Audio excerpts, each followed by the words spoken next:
Tuesday, October 15th, 2019. Good morning, Fandom Menace. It is I, Etep Wakuian, right here in the Place to Be Reviews. And I am right here with all of yous. Good morning, Fandom Menace. Hey, it is about last night, episode 9. And it feels so good to be back. We didn't do the podcast last night, so I'll just kind of ramble a little bit here and give you the reasons why we didn't do one last night. If you didn't catch any of the stuff we did last week, which I'm sure you did, at least a few of you. We took Monday night off to watch the Detroit Lions play the Green Bay Packers, which did not go the way we thought it would go. But that's some mistakes on our part, some bad officiating and bad calls, and just overall Detroit Lions luck. So that being said, we have a big show today. A lot of Batwoman talk, and that is because it is going to lead into my Batwoman review, which usually comes on Mondays. But, well, it did last Monday anyway, because last Sunday was the season premiere, or the series premiere of Batwoman. And it drew about 1.3 million viewers last night. I'm sorry.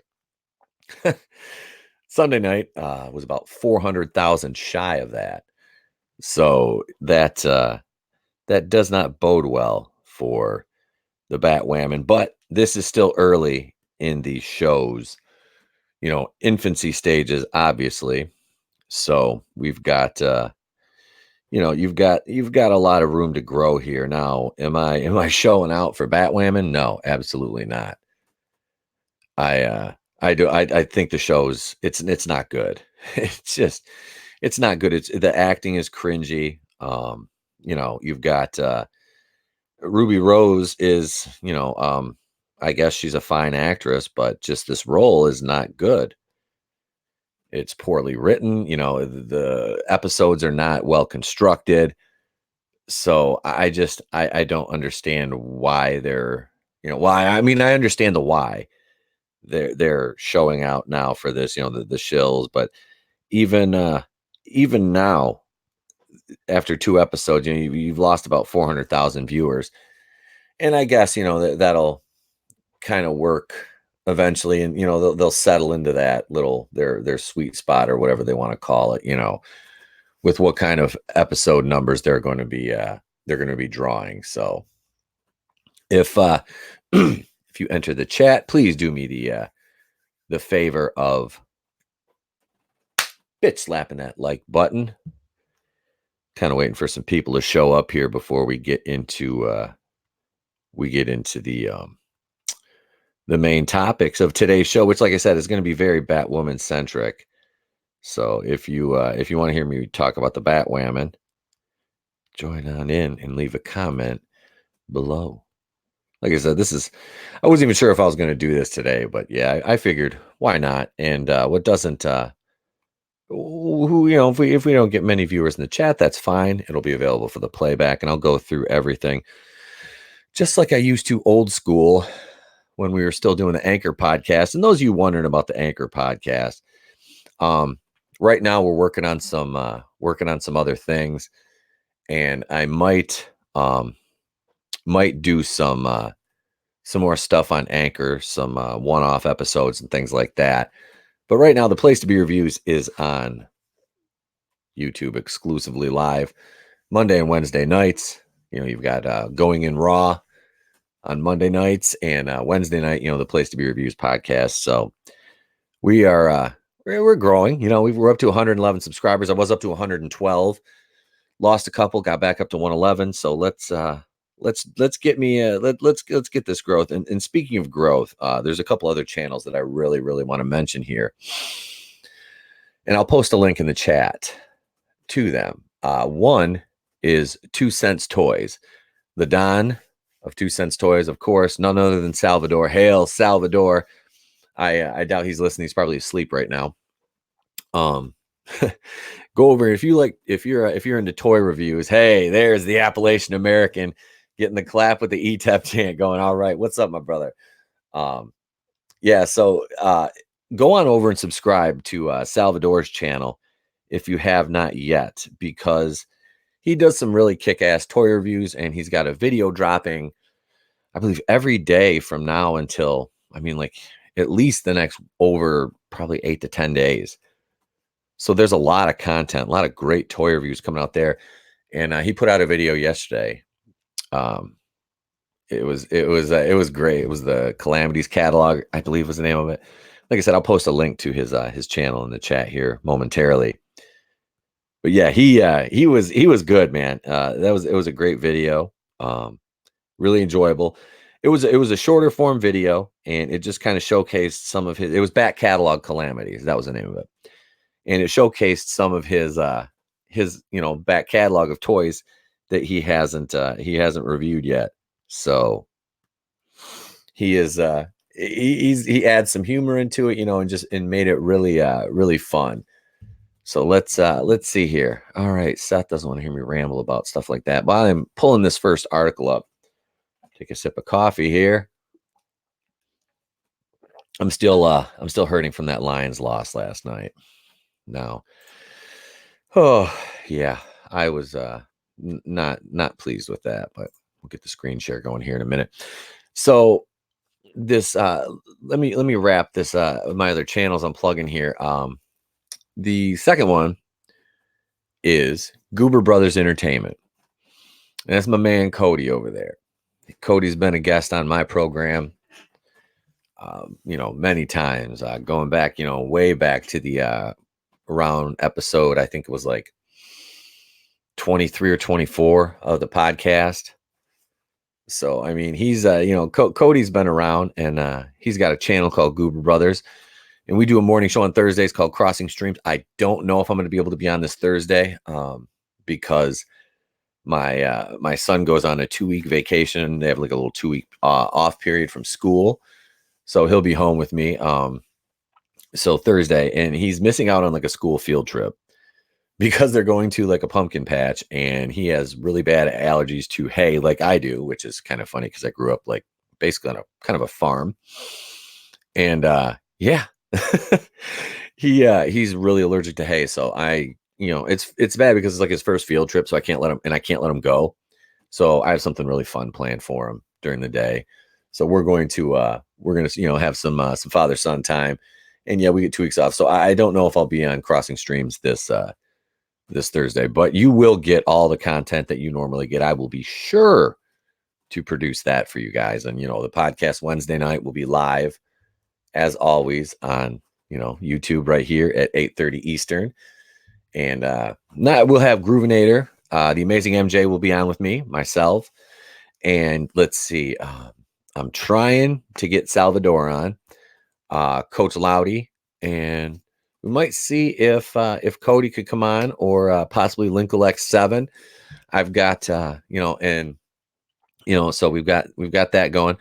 And the third channel I want to mention, of course, Raiders of the Lost Flicks. My brother from another mother, the Groovinator. You got to go over. You got to subscribe to him. We did a double live joke review on Sunday, which I uploaded on my channel yesterday. Be sure to check that out. That's basically like a podcast episode. It's just a shade under 2 hours long. Full spoilers. If you haven't seen the movie yet, I highly recommend it. I went to the theater, and I did not encounter any roving packs of incels. There was no violence. I thought the movie was amazing. It was a beautiful removal from the comic book formulaic paint by numbers Marvel movies that we've gotten.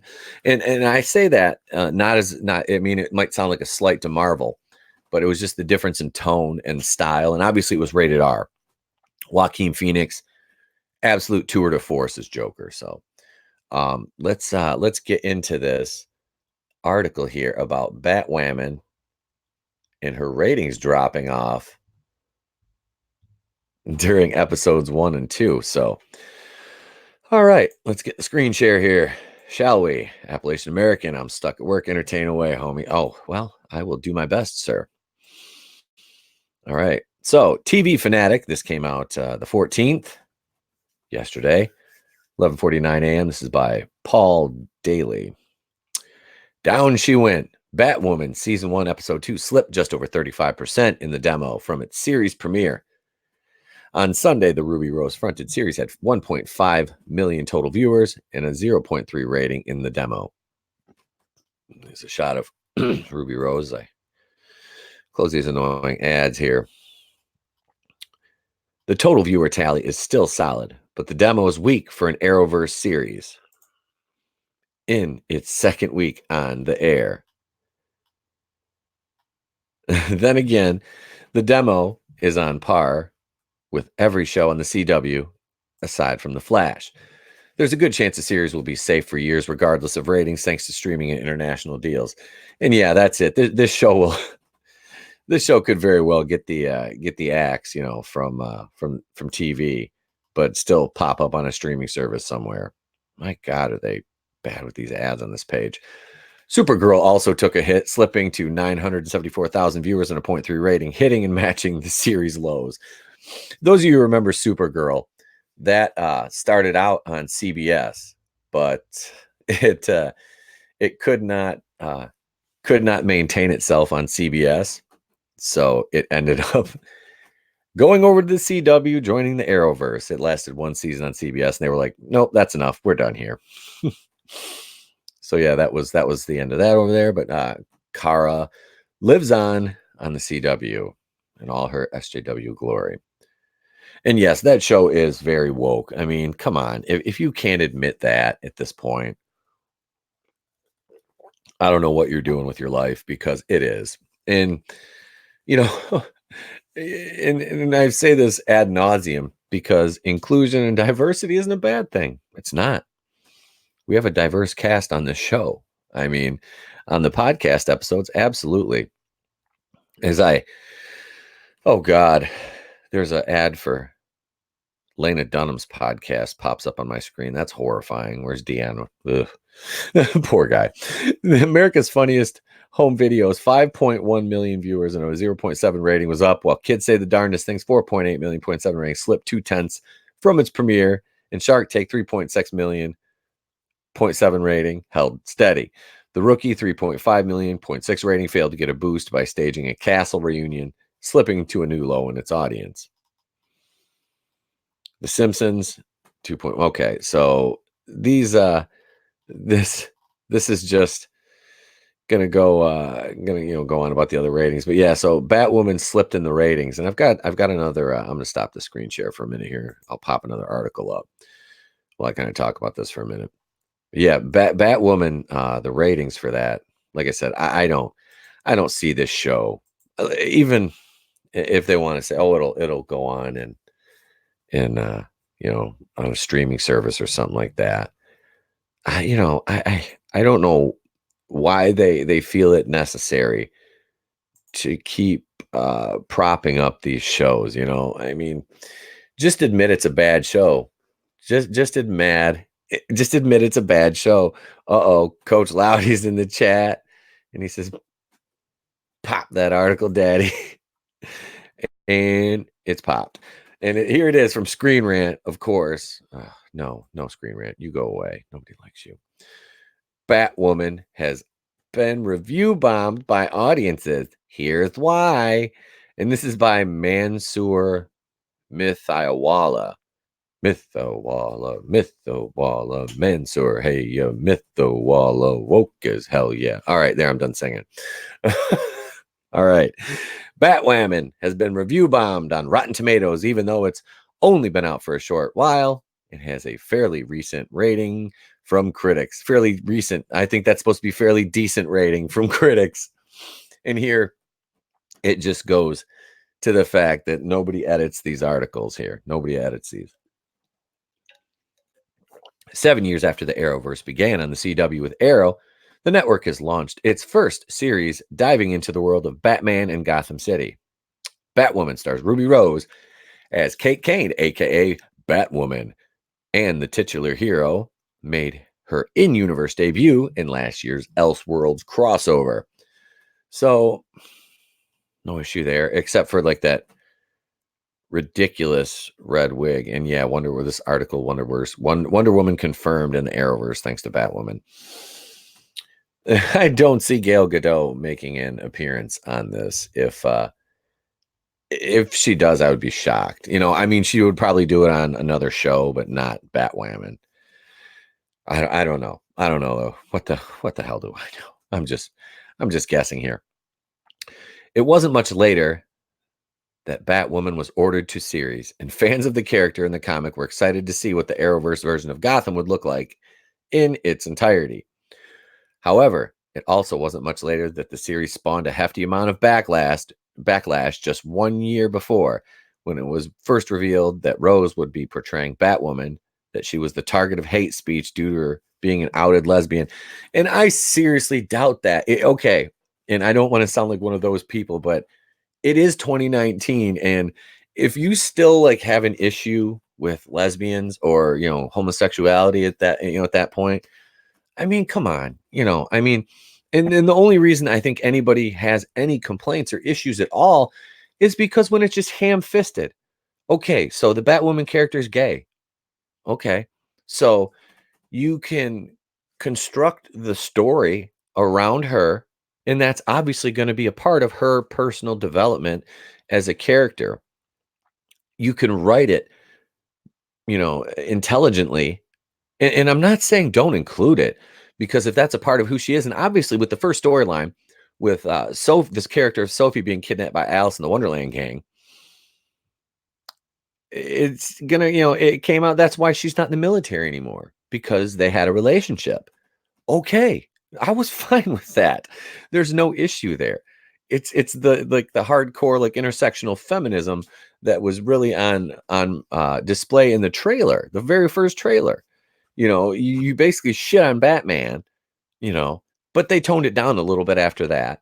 And it really wasn't, that scene obviously was in the very first episode. I'm not going to go into the second episode because you're going to wait for my review for that. I'm just giving you an overview of where I see the trajectory of this series and the narrative that they're pushing.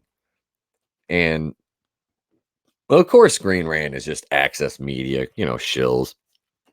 They're gonna go right along and push this narrative because that's how they get their accesses and things like that. So, their scoops but I don't care about Ruby Rose being a lesbian. I don't care. It doesn't bother me. You know what bothers me is this over here. I'm going to point to this. They put the wig on because if you've seen the first or second episode of this show, which I know a lot of you haven't, and I'm watching, I'm suffering for your sins. I have a secret. I am also a lesbian. I'm woke, right? Seth, you are woke. You are woke AF. Uh-oh, you said shill. Ban the fandom menace. Yep. Hashtag long live the fandom menace, baby. And that's it. This is not the fandom menace is under scrutiny right now. And that's why we really have to watch ourselves, man. We have to conduct ourselves in a manner that truly portrays and shows what our message truly is. And we're not anti-woman. I've been accused of that, man. If you look at my Brie Larson videos, I get, oh, so you triggered, right, bruh? You triggered, bruh. Come on, man. I'm not triggered because of Brie Larson being Captain Marvel. I'm not triggered at all. I just am simply commenting and giving my opinion on something, which I'm allowed to do. That's my First Amendment right. I'm giving my opinion. Chris Wicks, good morning, bro. About to hit the sag. Just want to say hello. Hail, Chris Wicks, man. Hail, Chris Wicks. How you doing, brother? Good to see you in the chat. We got 5 people in the chat right now. Hey, let's get 5 bitch slaps to that like button for old ETEP and the place to be reviews. And like I said, if you're just joining us, please go out, and if you haven't already subscribed to 2 Cents Toys, do our boy Salvador a big up and give him some love over there. All right, Chris Wicks, thank you, my brother. We will talk later, my man. We are due for we're due for another chat. So we'll set something up, man. Everybody bitch slap that like button on the way out. And yeah, so let's get back into this. No, but I was talking about the fandom menace. I'm going to I'm going to go on a little bit of a soapbox for a minute here. And it's my party, so I can do that. Take a sip of my water here. So the fandom menace, there's a petition on change.org to ban the fandom menace. There are not many fandom menace channels that I've encountered that are vulgar or obscene or offensive or straight out. There's no hate speech going on in the fandom menace. I can speak for myself, and that's right, Loudy, sip of water for the working man. I can speak for myself. I can speak for those who are on my streams, um, the channels that I work with. We're not associated with hate speech. We're not a hate group. We're not a bunch of alt-right um, white males. There is a uh, big diversity in this group, man. You look at guys like, let's see, world class bullshitters, Abu Nas, Young Ripper, Fatal J, SC Reviews.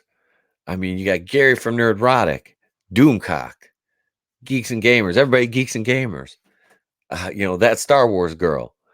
I mean, there's uh, Black Angus reviews. There's such a big diverse group. Mindless Entertainment. There's all these diverse groups and folks involved in this, and all we want is good entertainment. That's it, man.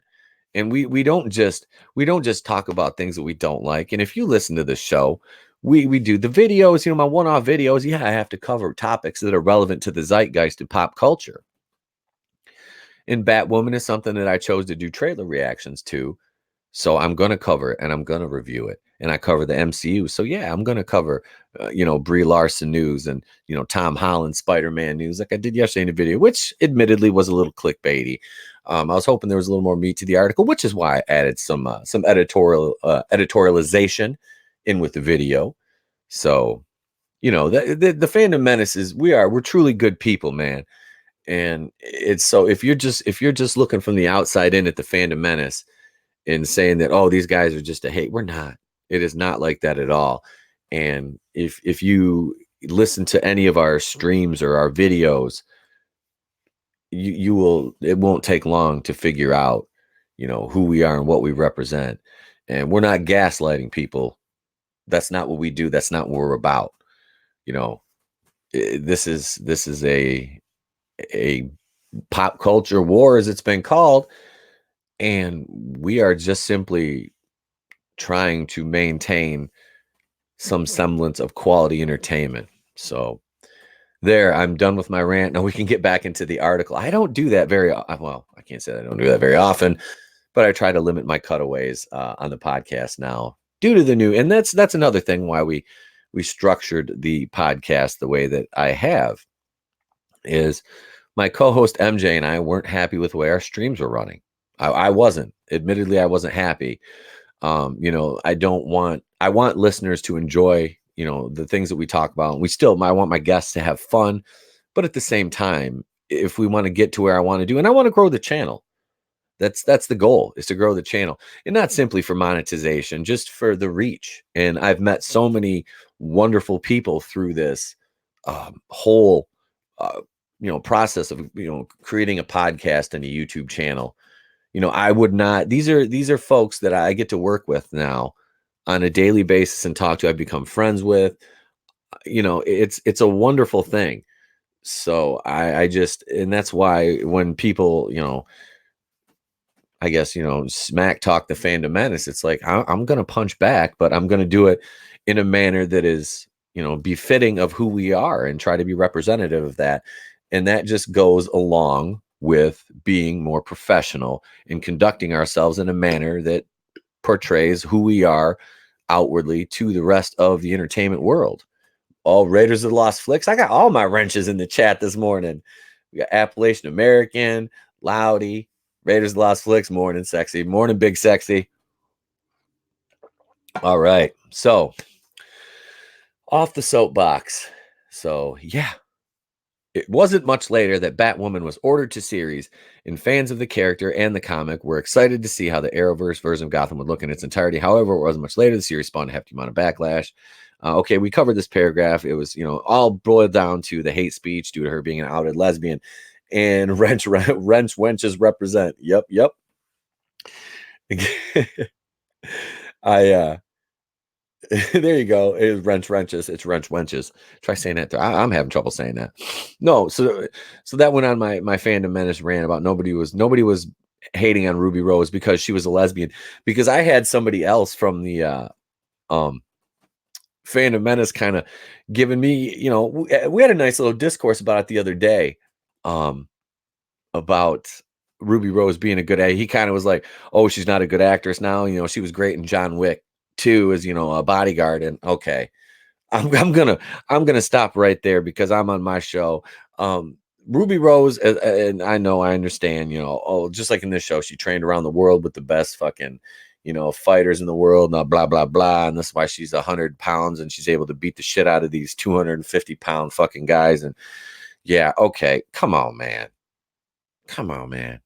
Like, and I've had people also tell me that the best thing about her in John Wick 2 was the fact that she didn't fucking talk at all because she was mute. I don't have all of the infinity wrenches here, Pete knows. No, I do not have my wrench gauntlet done. That's a meme right there. I need to make. I'm gonna make a wrench gauntlet now. So we will I'll work on that today. But I have like 6 hours worth of work to do for the channel today, honestly. So this is I'm I'm really I'm really, like I said, I got the Walking Dead review and Batwoman. So I probably won't watch the Batwoman show 3 times today to do the review. Um, but I do like that Pete knows. I do.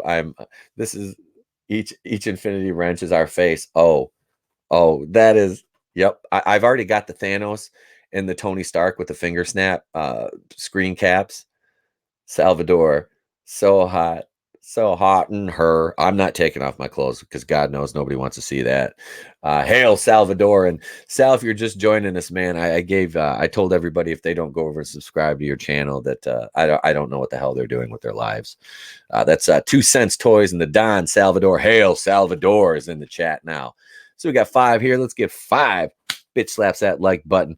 So, and I'm gonna, after I'm done with this article, I'm gonna pop over to Rotten Tomatoes and we're gonna go through some of these reviews because I'm gonna do it live because I don't edit my videos, man. I could do it on my phone. And I have a couple that I'm working on because after Triple Force Friday, I did go to Walmart and I've been to the merchandise outlet store.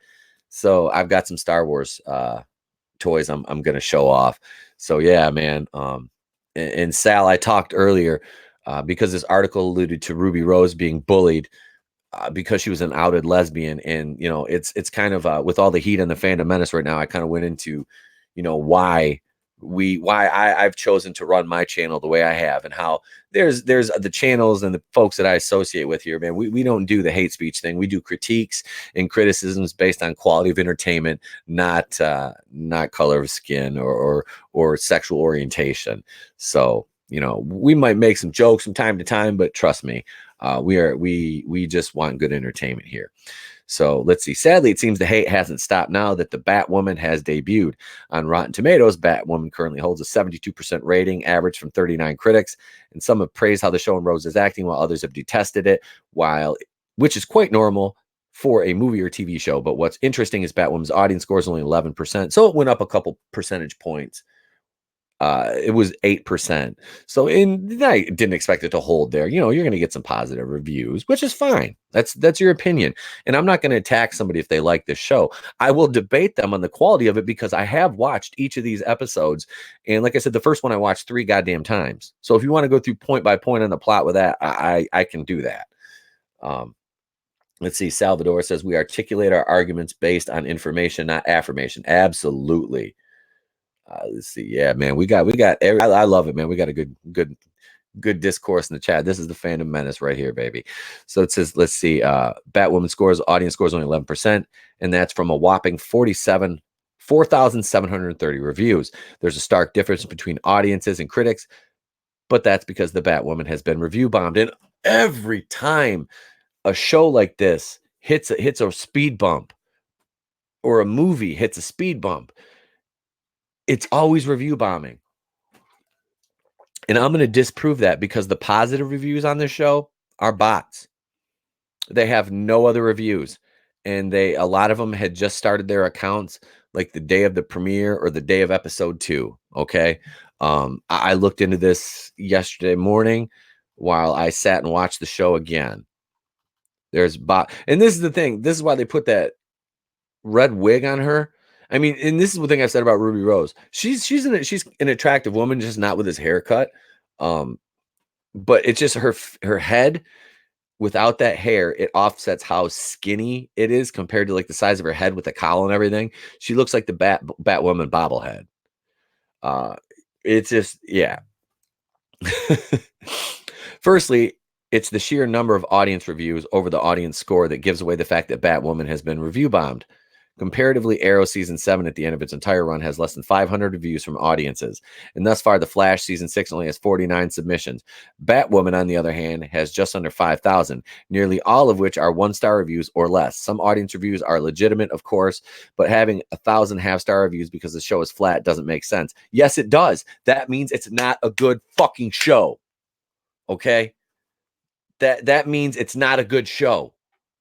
If they're saying it's flat and the writing isn't good and the story isn't good and the acting isn't good, and they're not saying we don't like the fact that Ruby Rose is a lesbian, that's not hate speech. That's fucking critiquing the show.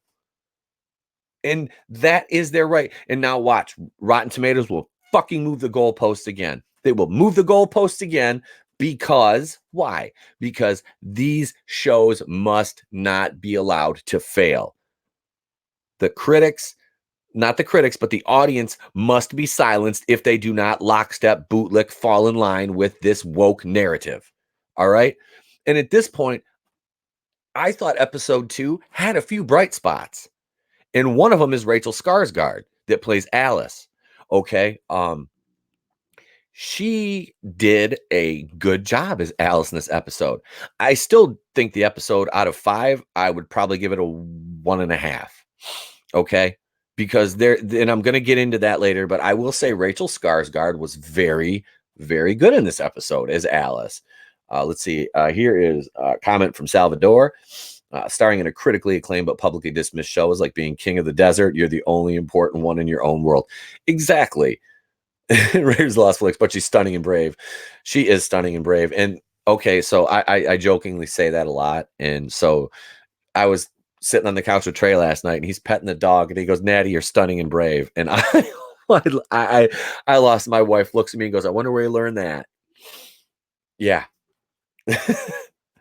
Oh God. So yeah. So they're clinging to that. They're clinging to that narrative.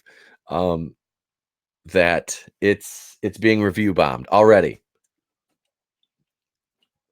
Is that a lot of audience reviews? Yeah, it is. But are they allowed to do that? Yes. And if there's something that comes out that people don't like, you are allowed to do that. That's what those aggregator sites have audience input for. And I am going to register on there as just an audience member, not as a critic, because I know that there's no chance in hell I don't have a big enough following for them, and I don't qualify. If you look at their fine print, they do have exemptions, and it is not for somebody who looks like me. So Salvador. All right, fellas, back to work. All right, Sal. Hey, man, thank you for jumping in the chat, my brother, and we will be talking soon. Again, go over and subscribe to 2 Cents Toys, the Don, Salvador. Hail, Salvador. Again, a big reason for this is because Ruby Rose and the character Kate Kane are both outed lesbians. No, it's not. No, it's not. Something that was highlighted by the Batwoman series premiere. I don't like the way that was written. I don't. Given the fact that an anti-gay campaign has been leveled against Batwoman since it was first announced that Rose would play the character, where is an anti-gay campaign? Somebody please give me a link, give me screenshots, show me something where there's an anti-gay campaign. Please, because I don't fucking believe it. I don't believe it. You know, I know gay people that don't like this show. I know women that don't like this show. My wife watched this show, made it through like fucking 5-10 minutes of the first episode, and was like, "Are you kidding me? Really?" Like, she laughed her ass off at that first scene where she punched through the ice. And the fight scene, she's like, I just showed her those later. I'm like, please just watch these fight scenes. And she was laughing. She's like, even if she was like a trained fighter, like you're fighting like a 2-on-1, like there's no way. It doesn't happen like in the movies. One guy's not going to sit back and just take punches and then wait for the other guy to get knocked out and then run in blindly and just, I mean, it's just stupid. I understand it's for the plot and she's the main character, but I mean, at this point, you've got to make it at least a little bit plausible, especially due to the fact that she doesn't have any superpowers. She's just, she's a trained fighter, but uh, and I'd be saying the same thing if it was like a guy. Like if you saw Barry Allen knocking out, these like 6'8", 400 pounders without his, without using his speed, the Flash admits he's not, like a huge fighter. I mean, he uses his speed to his advantage in, altercations, but he's not like just a pure fighter. So, and Batwoman, if she's using her gadgets and her tech to win fights, that would be better to me. Obviously we're going to get some but like I said, when she has more issues fighting another woman than she does a 250-pound guy. All right, man. Come on, player. Come on, man. A little Monday Night Football. Come on, man. Yeah, no. So no, there's no anti-gay campaign. There's an anti-bad show campaign, I'm sure. I mean, is this shit woke? Yeah. But like I said, I'll do this. My review, I won't really even mention the wokeness unless it rears its ugly head in a manner which I deem necessary to mention. Aside from that, my review, which basically my first one wasn't that talking about the wokeness that much, is just is the bad writing and the bad fight scenes and the way they gave away all the main plot points and kind of things that should have been revealed in episode, maybe like I don't know how many episodes they did for the first season, but obviously not in the pilot. Maybe episode 3 or 4 you give away that Alice is dating the guy that is the head of security, or one of Jacob Kane's main Crow security officers is dating Alice. So the wokeness gives ugly head. What did I miss? Well, there was an ad with a picture of Lena Dunham on there earlier, Groove. So that would be ugly head. It's like getting head from a can of busted biscuits. So, all right. And yeah, I just said that hashtag busted biscuit head. But no, man. So this anti-gay narrative is just false. It's false, man. It's complete rubbish. I've never seen like the criticisms of it have been is that it's kind of just forced, and like I said, that's not the way to do this, because that does a disservice to the gay community, to me. um if you're making that the focus of the show, whereas you can have a well-developed character that happens to be, a homosexual. It doesn't matter. Like I said, it doesn't fucking matter if they're gay, dude. You just give us a good show, and people are gonna watch it, and people aren't gonna say that the show's flat, the acting is bad, the fights are bad. It's hokey, and it's everything is wonky, and you give away everything, you jump the shark. You're not gonna get that. So let's see. The negative sentiment surrounding the series might not change, but the Rotten Tomatoes here it is. Here it is right here. Here it is. Move the goalpost. But Rotten Tomatoes should surely update their platform to prohibit such hatred. Of course, this is something that has been said time and time again. Whether it happens or not remains to be seen. They monitor created Batwoman's villain because of Christ.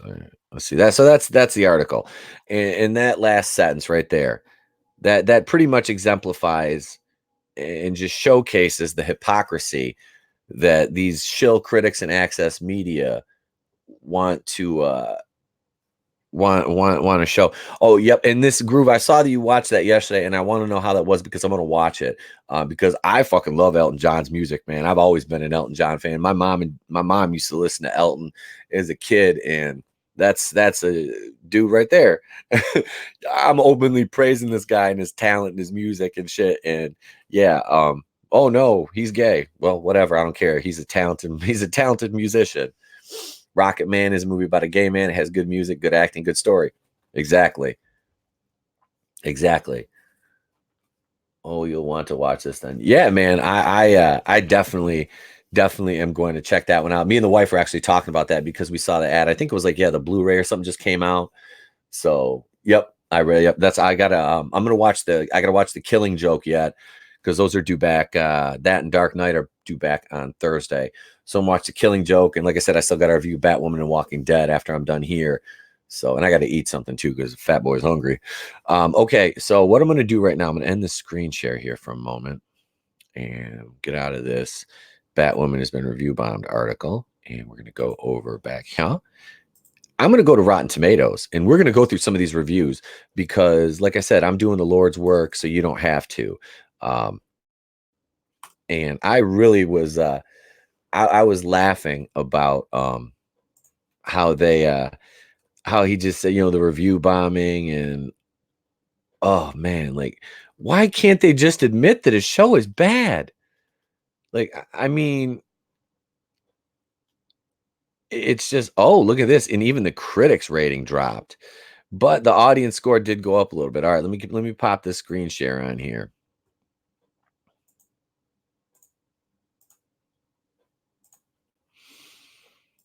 All right, so the audience score is down to 8%, and it's up to 12%.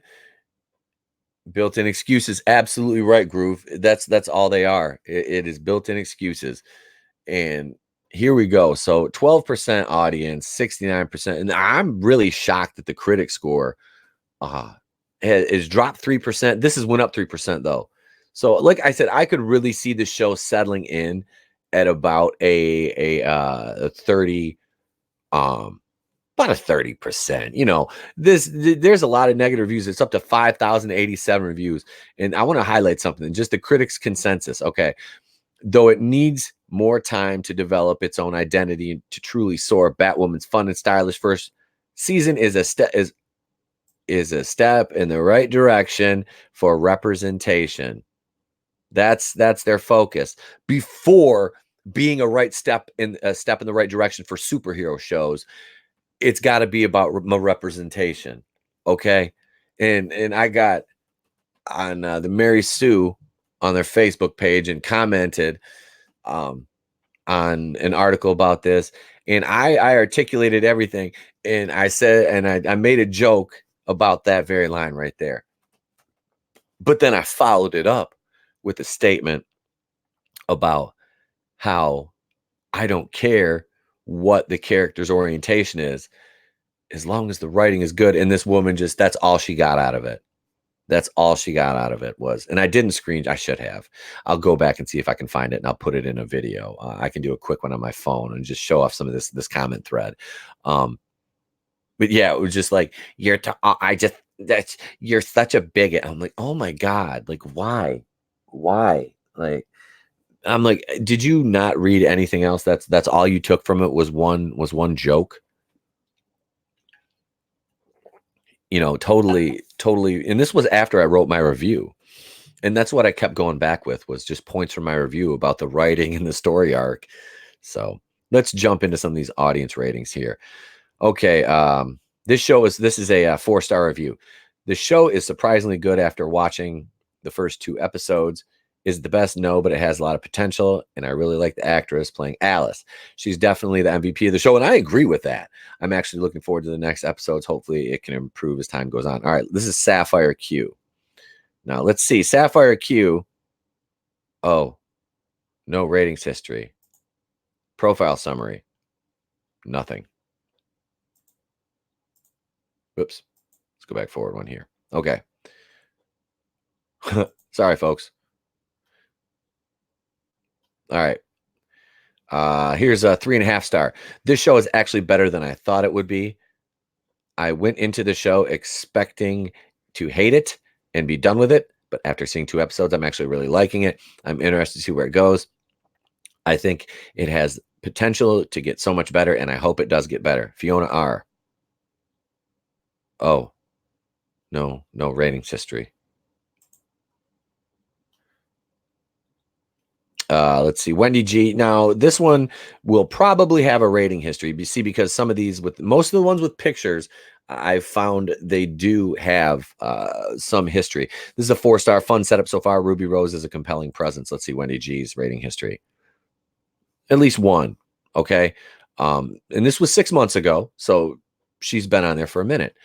On the other side of that coin, here is Nicole A. Unfortunately, I can't find any redeeming qualities in this one. Bad acting, plot, dialogue, tacky music, stereotypical characters with zero depth. Yes, that is absolutely correct. And a protagonist that comes across as very arrogant and unlikable. And no, not for being a lesbian or whatever. See, and this is a female. This is a woman. Okay, let's see what ratings history she has. Oh, okay, 9 months ago. Love and Bananas, Venus and Fur, The Ninth Gate. You know what? 4 years ago, 3 years ago, this is, and she actually wrote a review for this one, which she gave a 4.5 stars, 5-star, 5-star. Okay, so she has, um, she has some history on Rotten Tomatoes. Okay, let's see. Here's Yvonne M. I think that Rose and the other actors did a fantastic job with the first episode. I like the story so far. I look forward to more episodes. I believe that. Notice a bit. Michelle Pfeiffer's Catwoman, and love that. Let's see. Yvonne. Oh, no, no ratings history. Huh. Huh. Greg L. Acting was awful. Story was not interesting. There's a picture there. Let's see what Greg has. Oh, Greg has Want to See movies. 7 years ago, 7 years ago, 7 years ago, 7 years ago. Greg has a lot of. He liked Twilight. The Sitter. What that was. Sherlock Holmes. Moneyball. In Time. Okay, so he has a ratings history here, folks. Are you starting to see a theme here? Let's see.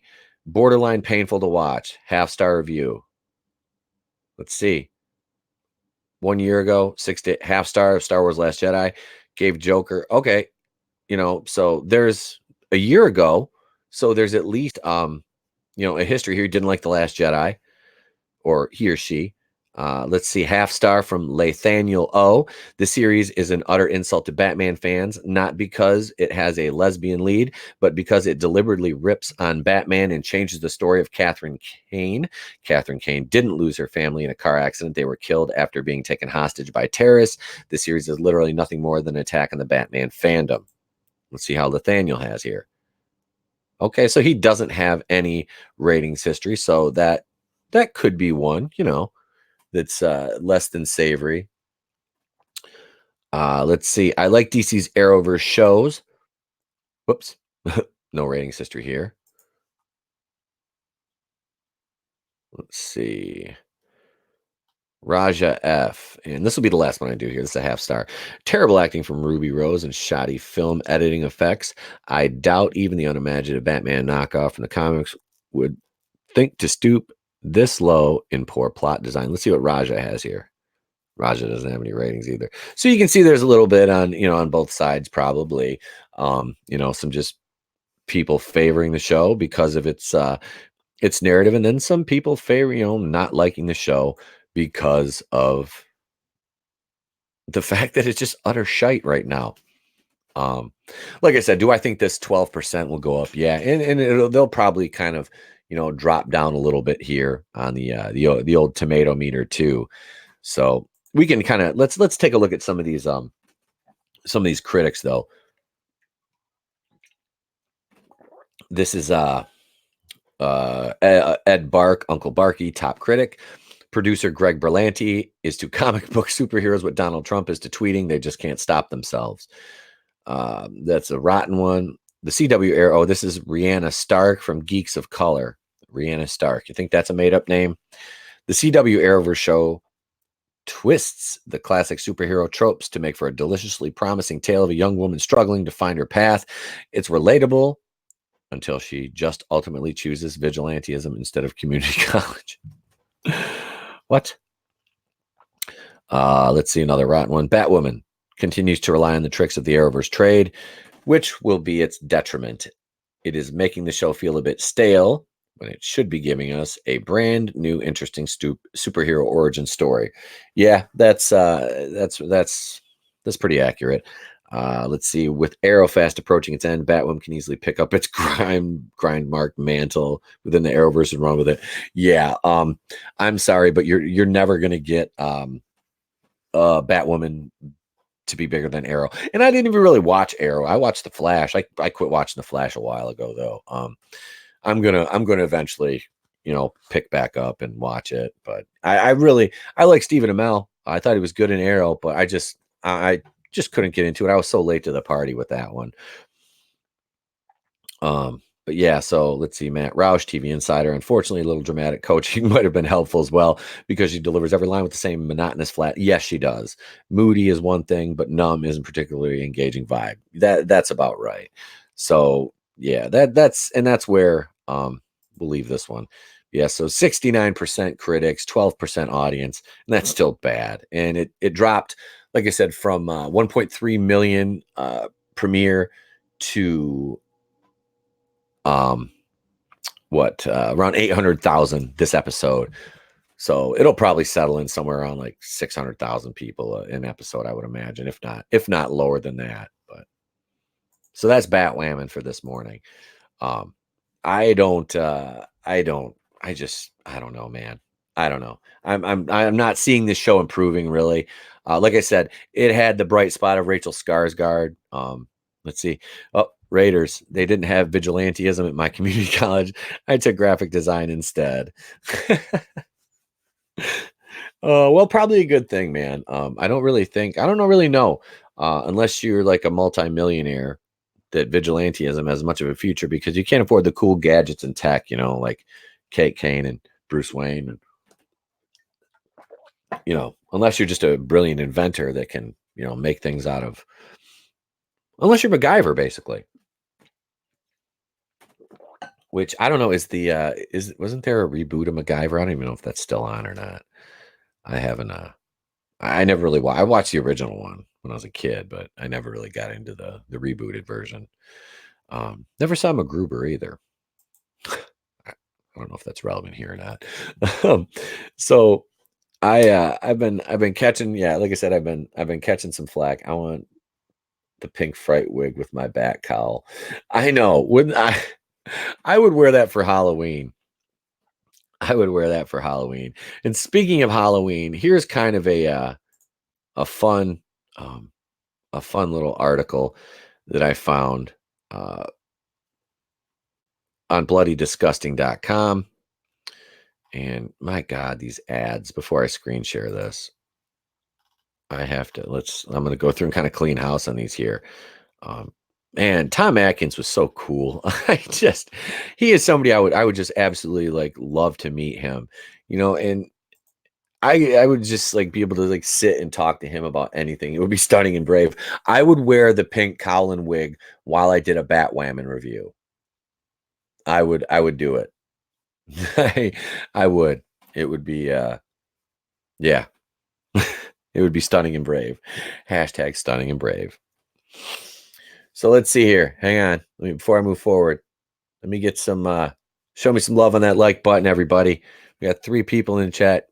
Drop a comment in there and just say hello if you're in the chat. I know I got, I think my phone's on there so I could kind of monitor the live chat because it runs a little bit slower and I can see it. I can't see the live chat when I'm doing screen share, which I'm about to do here on this article from Bloody Disgusting with Mr. Tom Atkins, which I let my son watch Halloween 4 yesterday, and man, he loved it, and he slept through the night. So yeah, he's 4.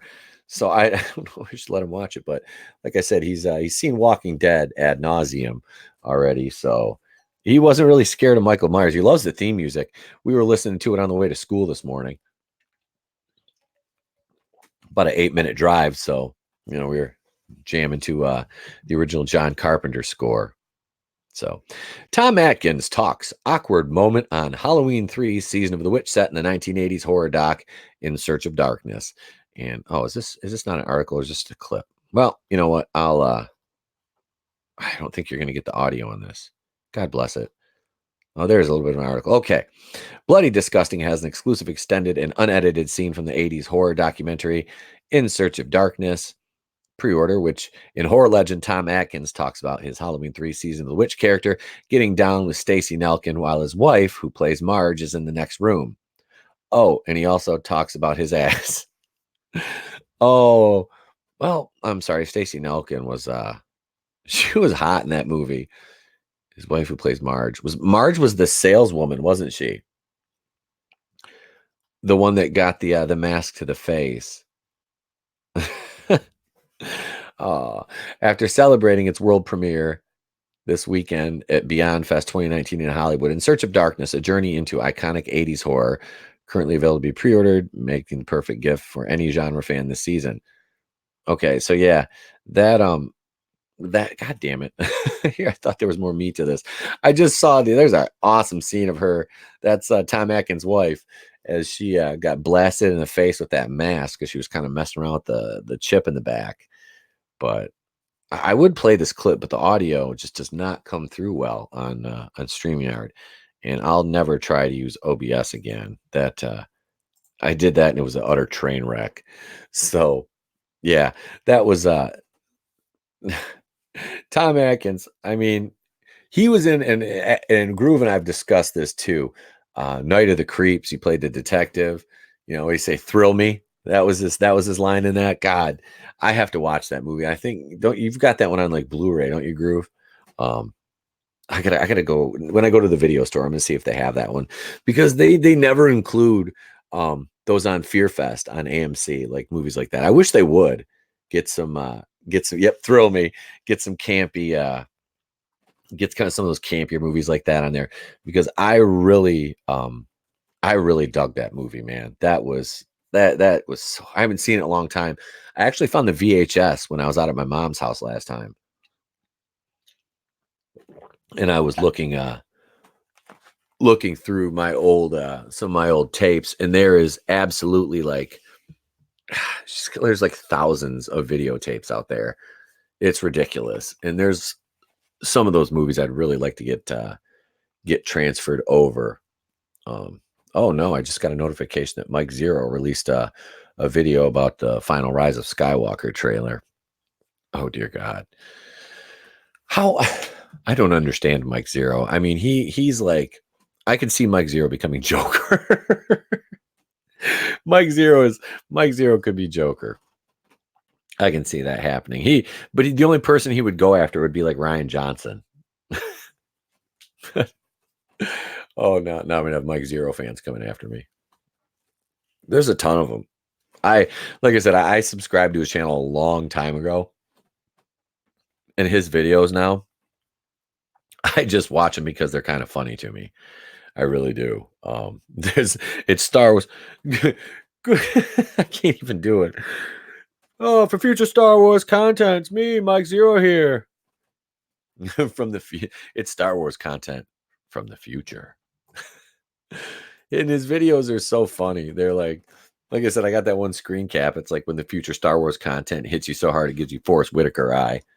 I actually did a meme with Ryan Johnson and J.J. Abrams as darts on his dartboard, and now I have to make my infinity wrench gauntlet with Groove and Loudy and and Appalachian American and MJ's faces on it.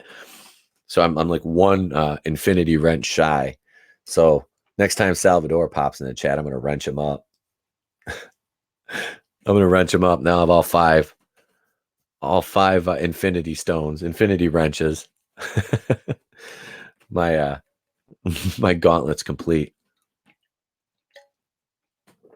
So what else should we talk about this morning?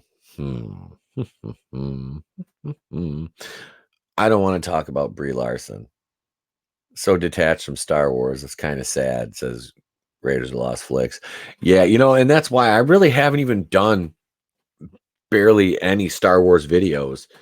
And I really want to, but nothing coming out of this news. Now, when The Mandalorian starts, I'll be reviewing that. That's really gonna hit because I'll still be doing Batwoman, Mandalorian, and Walking Dead. And like I said, this week was a Chris Hemsworth wanting to join. Hang on a second. I do believe I have an article that goes along with that very point. The Chris Hemsworth wanting to join Star Wars. Oh man. He wants to play Thor Walker. That sounds like an SJW SJW list. Let's see. Here it is right here from Epic Stream. All right. So we'll do one one more article before we get out of here for the morning, because I'm not gonna do I like to keep my my stream on Tuesday morning short, because like I said, I've got 6 hours worth of reviews to work on. And oh no. Okay, go away. These ads. So I got a bunch of work to do today, plus my normal around the house stuff, which I'm pretty much caught up on. But still, there's always more. It's like that guy said in The Walking Dead, there's more. There's always more. So let's see. Chris Hemsworth says he would love to join Star Wars. So are him and now I could see them making here's how that Thor War, the Wraith of Thor Walker. Oh God, that hurt just saying that.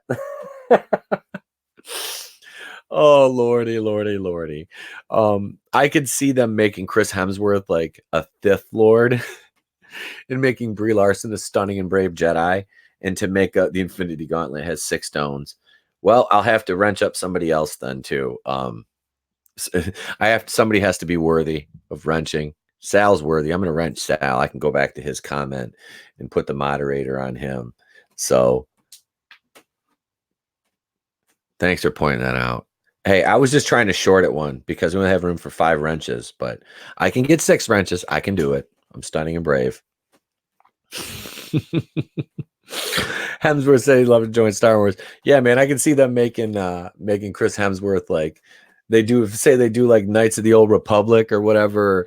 They have to have a Sith and a Jedi. I don't know what era they're gonna do next. They do like the Benioff and Weiss, and Brie Larson is like the stunning and brave Jedi, and she can fly and hang upside down like a bat because she's got those fucking talon toes.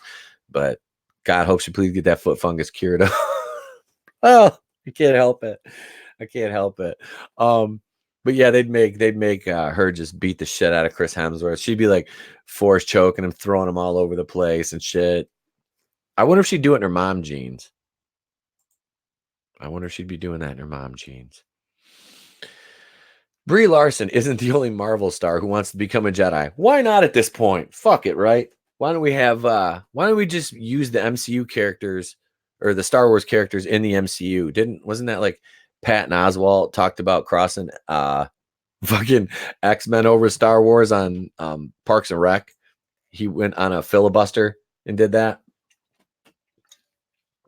So why not? Let's just have Thanos come over and fight Palpatine.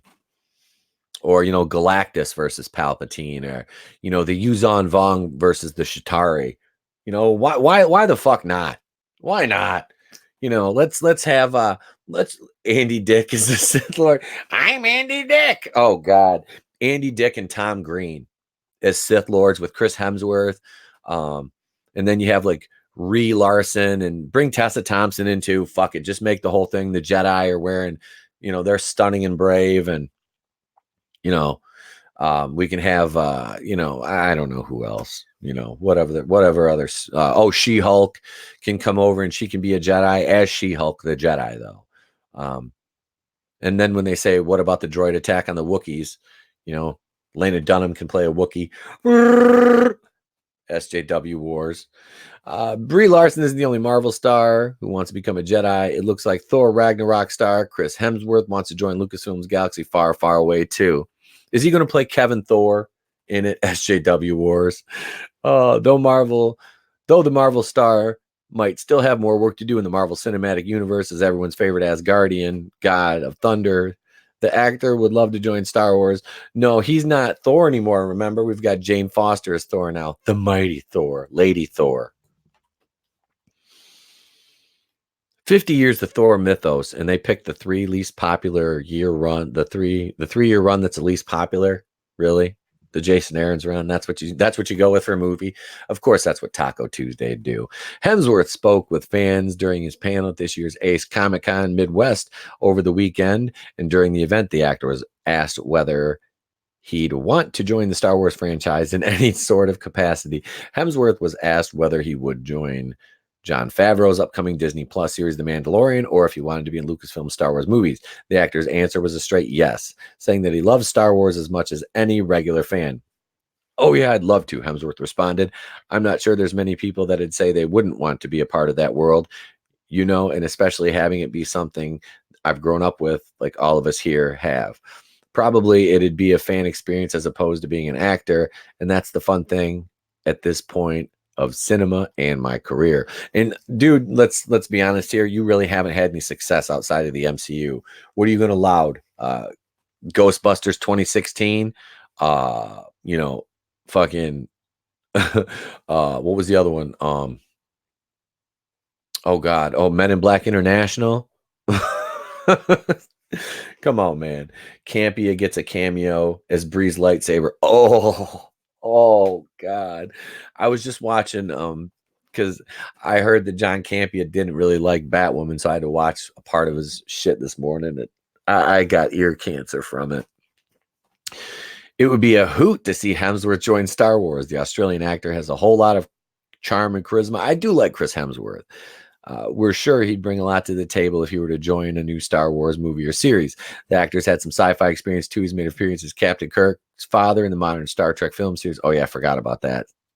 He's even appeared in Men in Black International, though the film didn't do really good. No, the fuck it didn't. No, it did not. Would you want to see Chris Hemsworth in a Star Wars movie? Feel free to share your thoughts in the comment section below. The Rise of Soy Walker comes out December 20th, 2019. Man, and that's it right there. They didn't even mention 2016 fucking Ghostbusters because that movie was a dumpster fire of epic proportions. We're going to highlight this comment. It can't be. It's a cameo as Brie Larson's lightsaber. So Hemsworth and Star Wars. I mean, I don't know, man. I don't know. What do you guys think about that? I don't think it's a good idea. But at this point, I'm throwing caution to the wind and just saying, let's fucking do it. Put them all in Star Wars. Just move the MCU over to Star Wars and make an MCU SJW Wars, like Groove said. With that being said, I am going to get on out of here, man. It's Star Wars is trashed. It is, Groove. It is trashed. So I'm out of here, man. I got work to do. I got reviews to write and a show to get ready for tomorrow. I gotta get people to be on the show tomorrow. So I gotta send some emails out, make it actual Spaceballs. If they did that with Star Wars, it'd probably be successful again.